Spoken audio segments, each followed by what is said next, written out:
ఆంధ్రప్రదేశ్ ఉభయ గోదావరి జిల్లాల్లో వైఎస్ఆర్సీపీ ఖాళీ అవుతున్నట్లుగా వార్తలు వినిపిస్తున్నాయి. దానికి సంబంధించి ఈవెన్ వంశీ ఎమ్మెల్సీ కూడా ఆయన రాజీనామా చేసినట్టుగా వార్తలు వినిపిస్తున్నాయి.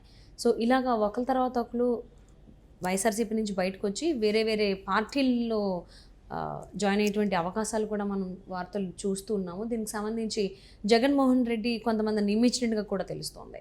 సో ఈ అంశానికి సంబంధించి మనతో మాట్లాడడానికి వారి విశ్లేషణను మనతో పంచుకోవడానికి ఈరోజు మనతో పాటు ఉన్నారు senior journalist, senior political analyst CS Rao garu ఉన్నారు. వారితో మాట్లాడదాం. నమస్తే అండి. నమస్తే సుజన్న. అంటే ఉభయ గోదావరి జిల్లాలోని కాకుండా పలు ప్రాంతాల్లో కూడా వైఎస్ఆర్సీపీ ఖాళీ అవుతోంది కదా. ఆల్మోస్ట్ కొంతమంది రాజీనామాలు చేశారు. రీసెంట్గా ఎమ్మెల్సీ వంశీ కృష్ణ గారు కూడా రాజీనామా చేయడం జరిగింది. సో ఇదే వాటిలో చాలామంది వైఎస్ఆర్సీపీ నాయకులు ఉన్నట్టుగా కూడా వార్తలు వినిపిస్తున్నాయి. సో దీనికి సంబంధించి ఈ రాజీనామాలకి అడ్డుకోవడానికి జగన్మోహన్ రెడ్డి కొంతమందిని కూడా నియమించారు. అందులో వైవి సుబ్బారెడ్డి ఉన్నారు అండ్ మిథున్ రెడ్డి కూడా ఉన్నారు అని వార్తలు వినిపిస్తున్నాయి. ఇవి ఎంతవరకు వాస్తవం ఈ రాజీనామాలవి? దీన్ని అడ్డుకునేటువంటి ప్రయత్నం ఏదైతే చేస్తున్నారు జగన్మోహన్ రెడ్డి, అందులో సక్సెస్ అవుతారా?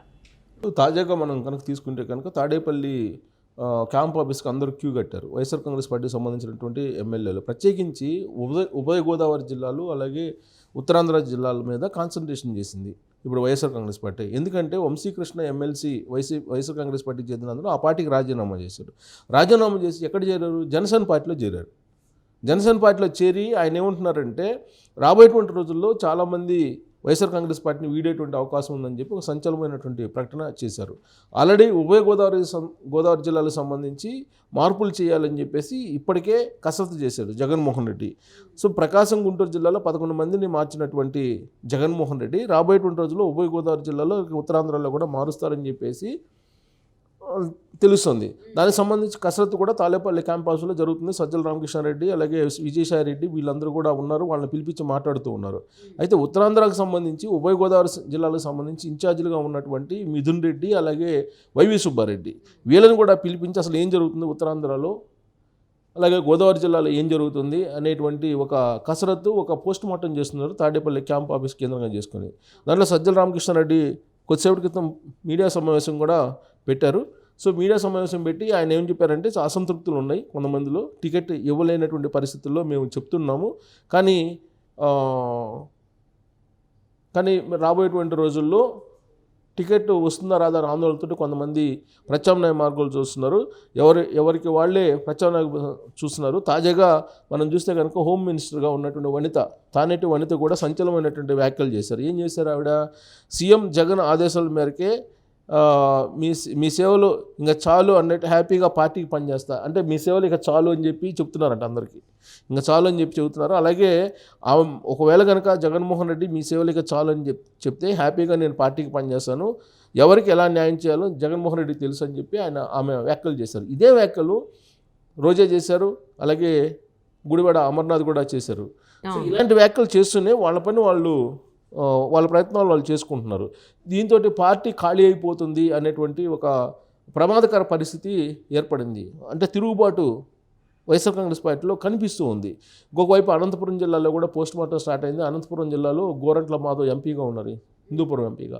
ఆయన్ని కూడా మార్చేటువంటి అవకాశం ఉంది. ఆయన ప్లేస్లో వేరే వాళ్ళకి ఇచ్చేటువంటి అవకాశం ఉంది. అలాగే జొన్నలగడ్డ పద్మావతి ఆమెను కూడా మార్చేటువంటి అవకాశం ఉంది. కనీసం 4-5 అనంతపురం జిల్లాలో మార్చేటువంటి అవకాశం ఉందని కూడా వినిపిస్తుంది. ఇలా మొత్తం ప్రక్షాళన ప్రారంభించింది వైఎస్ఆర్ కాంగ్రెస్ పార్టీ అని చెప్పి వైఎస్ఆర్ కాంగ్రెస్ పార్టీ వర్గాల్లో అనుకుంటుంటే, ఓడిపోతారనేటువంటి భయంతో ఆ పార్టీ నుంచి పోటీ చేయడానికి అందరూ కొంచెం సందేహిస్తున్నారు. ఆ క్రమంలోనే పార్టీని వీడేవాళ్ళు కొంతమంది అయితే మేము అసలు రాజకీయాలకి దూరంగా ఉంటున్నామని చెప్పి మరికొంతమంది చెప్తుంటే, ఇంకొందరు ఏంటంటే జగనన్న టికెట్ ఇవ్వకపోయినా మేము పార్టీలో పనిచేస్తాము, మాకు అసలు టికెట్ అవసరం లేదని చెప్పి కొంతమంది చెప్తున్నారు. విచిత్రమైనటువంటి పరిస్థితి నెలకొంది వైఎస్ఆర్ కాంగ్రెస్ పార్టీలో. ఇప్పుడు తాజాగా ప్రకాశం జిల్లా గిద్దలూరుకు సంబంధించిన అన్నా రాంబాబు ఆయన అత్యధిక మెజారిటీతో 80,000 మెజారిటీతోటి 80,000 పైగా మెజారిటీతోటి 2019 ఎన్నికల్లో గెలిచాడు ఆయన. ఇప్పుడు ఆయన కూడా పార్టీని వీడి వెళ్ళేటువంటి పరిస్థితి. నా ఆరోగ్య కారణాల దృష్ట్యా నేను పార్టీలో కొనసాగలేను, నేను దూరంగా ఉంటున్నానని చెప్పి ఆయన కూడా అన్నారాంబాబు కూడా ప్రకటించారు. ఇలా ఒక్కొక్కరు ఒక్కొక్క రీతిగా స్పందిస్తూ ఉన్నారు. తానేటి వనిత ఏం చెప్తున్నారు? జగనానికి నేను సేవ చేసుకుంటాను, నేను హ్యాపీగా పక్కకు దొలుగుతాను వద్దని అంటే అని చెప్పి అని అంటుంది తానేటి వనిత. రాజకీయాలు వద్దని చెప్పి వాళ్ళు అంటున్నారు. సో ఇలా రకరకాలుగా అసంతృప్తిని వ్యక్తం చేస్తున్నారు వైఎస్ఆర్ కాంగ్రెస్ పార్టీలో. దీని మీద మిథున్ రెడ్డి గోదావరి జిల్లాలకి ఇన్ఛార్జిగా ఉన్నారు. ఉభయ గోదావరి జిల్లాలకు ఇన్ఛార్జిగా మిథున్ రెడ్డి ఉన్నారు. అలాగే ఉత్తరాంధ్ర జిల్లాకి వైవి సుబ్బారెడ్డి ఇన్ఛార్జిగా ఉన్నారు. వాస్తవంగా ఉత్తరాంధ్రలో చాలా కాలం నుంచి వైఎస్ఆర్ కాంగ్రెస్ పార్టీలో లుకలుకలు కనిపిస్తూ ఉన్నాయి. ఆ క్రమంలో విజయసాయి రెడ్డిని అక్కడి నుంచి మార్చేసి తాడేపల్లికి తీసుకురావడం జరిగింది. సో అయినప్పటికీ కూడా అక్కడ వివాదాలు అయితే సమసిపోలేదు. సో వైవి సుబ్బారెడ్డిని అక్కడ ప్లేస్ చేశారు. కానీ వైవి సుబ్బారెడ్డిని అక్కడ ప్లేస్ చేసినప్పటికీ రీజనల్ కోఆర్డినేటర్గా అక్కడ పరిస్థితులు చక్కబడలేదు. అలాగే గోదావరి జిల్లాలకి మిథున్ రెడ్డి ఇన్ఛార్జిగా ఉన్నారు. ఆ గోదావరి జిల్లాలకు సంబంధించి ఆల్రెడీ ఎవరిని మార్చాలి, ఎవరిని ఎంపీగా వేయించాలి, ఎవరిని ఎమ్మెల్యేగా మార్చాలి, ఇలాంటి కసరత్తు జరిగిన క్రమంలో అక్కడ కూడా ఒక అలజడి మొదలయ్యి మిథున్ రెడ్డికి కూడా తలనొప్పిగా మారింది. మిథున్ రెడ్డి ఒక రిపోర్ట్ ఇవ్వాలని చెప్పేసి జగన్మోహన్ రెడ్డి ఆదేశించినట్టు తెలుస్తుంది. అటు మిథున్ రెడ్డి ఇటు వైవి సుబ్బారెడ్డికి ఒక పెద్ద ఛాలెంజ్గా మారింది ఇది. అలాగే నెల్లూరు, ప్రకాశం జిల్లాలకు సంబంధించి రీజనల్ కోఆర్డినేటర్గా విజయసాయి రెడ్డి ఉన్నాడు. ఆ జిల్లాల్లో కూడా పరిస్థితి అసంతృప్తిగా ఉంది. పార్టీలు వీడిపోతున్నటువంటి పరిస్థితి. పెద్ద వాళ్ళే, కొంతమంది నమ్మకస్తులుగా ఉన్నటువంటి వాళ్ళే ఆ పార్టీని వీడి వెళ్తున్నారనేటువంటి ఉద్దేశంతో అకస్మాత్తుగా అత్యవసరంగా ఇప్పుడు రీజనల్ కోఆర్డినేటర్ల సమావేశం పెట్టుకున్నారు తాడేపల్లి క్యాంప్ ఆఫీస్లో జగన్మోహన్ రెడ్డి. సో రాయలసీమలో కానీ, ఉత్తరాంధ్రలో కానీ, లేదా కోస్తాంధ్రలో కానీ ఎక్కడ చూసినా కానీ అసంతృప్తి పెళ్ళూపుతుంది. ఇంకొక వైపు ఏమో ఉద్యమాలు నడుస్తున్నాయి. అసలు రాష్ట్రంలో ఏం జరుగుతుంది అనే దాని మీద అర్థం కాని సిచ్యువేషన్లో ఇప్పుడు ఉంది అనేది కొంతమంది భావిస్తున్నటువంటి పరిస్థితి.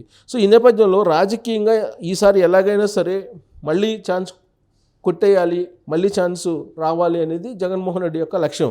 చాలామందితోటి ఆయన ఈ మధ్య కాలంలోనే నన్ను మళ్ళీ సీఎంగా చూడాలనుకోవట్లేదా మీరు అని చెప్పి అసహనం వ్యక్తం చేశారు ఎమ్మెల్యేల మీద. ఎమ్మెల్యేల గ్రాఫ్ బాగలేదని చెప్పి ఆయనే చెబుతున్నారు. తన గ్రాఫ్ బాగుందని తానే చెప్పుకుంటున్నారు అనేది వైఎస్ఆర్ కాంగ్రెస్ పార్టీలో చర్చ జరుగుతుంది, ఎమ్మెల్యేల్లో కూడా. సో ఆయన ఇంత చర్చ జరుగుతున్నప్పటికి కూడా ఆయనైతే మాత్రం ఇప్పుడు ఆయన తన పని తాను చేసుకోబోతున్నారు. ఉత్తరాంధ్ర మీద ఫోకస్ చేశారు, అభ్యర్థుల ఎంపిక మీద ఫోకస్ చేసేసి ఒక్కొక్కరికి ఫోన్లు చేసి చెప్తూ ఉన్నారు. అంటే సిఎస్ రావు గారు, ఇక్కడ రెండోసారి కూడా తానే అధికారం సంపాదించుకోవడం కోసం జగన్మోహన్ రెడ్డి చాలా ప్రయత్నాలు చేస్తున్నాడు కదా. బట్ ప్రతి చోట నుంచి కూడా ఆయనకి వ్యతిరేకత కనిపిస్తోంది. అంటే పార్టీ కార్యకర్తలు కావచ్చు, నాయకులు కావచ్చు, అలాగే అక్కడ ఆంధ్ర ప్రజల నుంచి కావచ్చు, అంటే అంగన్వాడీలు కానీ, ఆశా వర్కర్లు కానీ, మున్సిపల్ వాళ్ళు కానీ, ఈవెన్ ఆయన ఎంతో నమ్మకం పెట్టుకున్న వాలంటీర్ల దగ్గర నుంచి కూడా ఆయనకు వ్యతిరేకతే వస్తుంది. సో ఫైనల్లీ జగన్మోహన్ రెడ్డి ఒంటరి అవుతాడా? అంటే ఒంటరి అయ్యేటువంటి అవకాశం అంటే కాదు, కానీ కొత్త వాళ్ళు ఎంటర్ అవుతారు. కొత్త వాళ్ళు ఎంటర్ అయినప్పుడు అన్సర్టనిటీ, అక్కడ అనిశ్చితి వస్తుంది. అనిశ్చిత పరిస్థితి ఏర్పడినప్పుడు ఇప్పుడు ఏంటి అనేది ఒకటి. ఇంకోటి ఏంటంటే ఇప్పుడు అత్యవసరంగా రీజనల్ కోఆర్డినేటర్ల సమావేశాలు పెట్టారు. రీజనల్ కోఆర్డినేషన్ సమావేశం పెట్టినప్పుడు ఈ మొత్తం అసలు ఈ ప్రక్షాళన ఎలా జరుగుతుంది ఏంటి అనేది ఆ జిల్లాకు సంబంధించినటువంటి మంత్రులు అడుగుతూ ఉన్నారు. మాజీ మంత్రులు అడుగుతున్నారు. వాళ్ళల్లో బాలినేని శ్రీనివాసరెడ్డి కూడా ఉన్నారు. ఇప్పుడు మేరుగా నాగార్జున్ని ఎవరు సంతనూతల పాడికి ఇన్ఛార్జ్గా వేశారని బాలినేని క్వశ్చన్ చేస్తున్నారని చెప్పి వస్తుంది, బ్రేకింగ్ న్యూస్ కూడా వస్తుంది. సో అలాగే అద్దంకిలో మార్పు చేశారు, హనుమారెడ్డిని వేశారు. ఎలా వేశారు అంటే మార్చినటువంటి చోటేమో డిస్కషన్ నడుస్తుంది, ఎందుకు మార్చారని ఒక అసంతృప్తి పెళ్ళుబుకుతుంది. మార్చాలి అనుకున్నటువంటి చోట కసరత్తు జరుగుతున్నప్పుడు కసరత్తు క్రమంలో అసహనం వ్యక్తం చేస్తూ ఉన్నారు. సో ఇలాంటి పరిస్థితుల్లో వైఎస్ఆర్ కాంగ్రెస్ పార్టీలో ఒక తెలియనటువంటి ఒక అసంతృప్తి జ్వాల అయితే కనిపిస్తుంది, నివురు కప్పిన నిప్పులాగా ఉంది. అది మనం రాబోయేటువంటి రోజుల్లో ఎన్నికల షెడ్యూల్ అనౌన్స్ చేసిన తర్వాత ఇది మరింత బయటకు వచ్చేటువంటి అవకాశం ఉంది. ప్రస్తుతానికైతే మాత్రం ఉత్తరాంధ్ర అలాగే ఉభయ గోదావరి జిల్లాలో ప్రక్షాళన జరుగుతుంది. అది ప్రక్షాళన అని చెప్పేసి తాడేపల్లి క్యాంప్ ఆఫీస్ అనుకుంటుంది. కానీ ఎమ్మెల్యేలు, ఎంపీలు వాళ్ళు ఏమనుకుంటున్నారు, తిరుగుబాటు అంటే జగన్మోహన్ రెడ్డి పరిపాలన బాగలేదు, అందుకే మా మీద బ్యాడ్ వచ్చిందని చెప్పి వాళ్ళు అనుకుంటూ వాళ్ళు తిరుగుబాటు బావుట ఎగురు వేస్తూ ప్రత్యామ్నాయ మార్గాలు చూసుకుంటున్నారు. ఒకవైపు ఏమో ఆల్రెడీ కాంగ్రెస్ పార్టీకి సంబంధించి షర్మిలాకి అప్పచెప్పాలి అని చెప్పి ఇప్పుడు ఆల్రెడీ ఢిల్లీలో మీటింగ్ జరుగుతుంది. ఒకవేళ కాంగ్రెస్ పార్టీ కనుక యాక్టివ్ అయితే ఆంధ్రప్రదేశ్లో వీళ్ళందరూ అటు వెళ్ళేటువంటి అవకాశం ఉంది. అప్పుడు అల్టిమేట్గా వైఎస్ఆర్ కాంగ్రెస్ పార్టీ డ్యామేజ్ అయ్యేటువంటి పరిస్థితి ఉందని చెప్పి రాజకీయాల్లో ఆరితేరినటువంటి వాళ్ళు చెప్పేటువంటి మాట. అండ్ డిసెంబర్ స్టార్టింగ్లో కూడా మన వైఎస్ఆర్సీపీ నాయకులు, మంత్రులు పదవికి రాజీనామా చేశారు, పార్టీకి కూడా రాజీనామా చేశారు. ఈవెన్ గాజువాక నుంచి కూడా ఎమ్మెల్యేకి సంబంధించిన ఎమ్మెల్యే ఆయన దేవన్ రెడ్డి అనుకుంటా, ఆయన కూడా రాజీనామా చేశారు. ఇప్పుడు మళ్ళీ ఎమ్మెల్సీ దాకా వచ్చింది అది. సో ఇది ఇంకా కొనసాగేటువంటి అవకాశాలు ఉన్నాయా, లేకపోతే కొనసాగుతాయని అత్యవసర సమావేశాలు పెట్టుకున్నారు క్యాంప్ ఆఫీస్లో. కొనసాగుతాయని అత్యవసర సమావేశాలు పెట్టుకొని దాన్ని సరిచేసడానికి ప్రయత్నం చేస్తున్నారు. కానీ అది ఇప్పుడు అసలు ఈ రాజీనామాల పరంపరని సీఎం జగన్మోహన్ రెడ్డి దానికి అడ్డుకట్ట వేయగలుగుతారా లేదా అని రాబోయేటువంటి రోజుల్లో చూద్దామండి. And thank you so much for spending your valuable time with CS Rao గారు.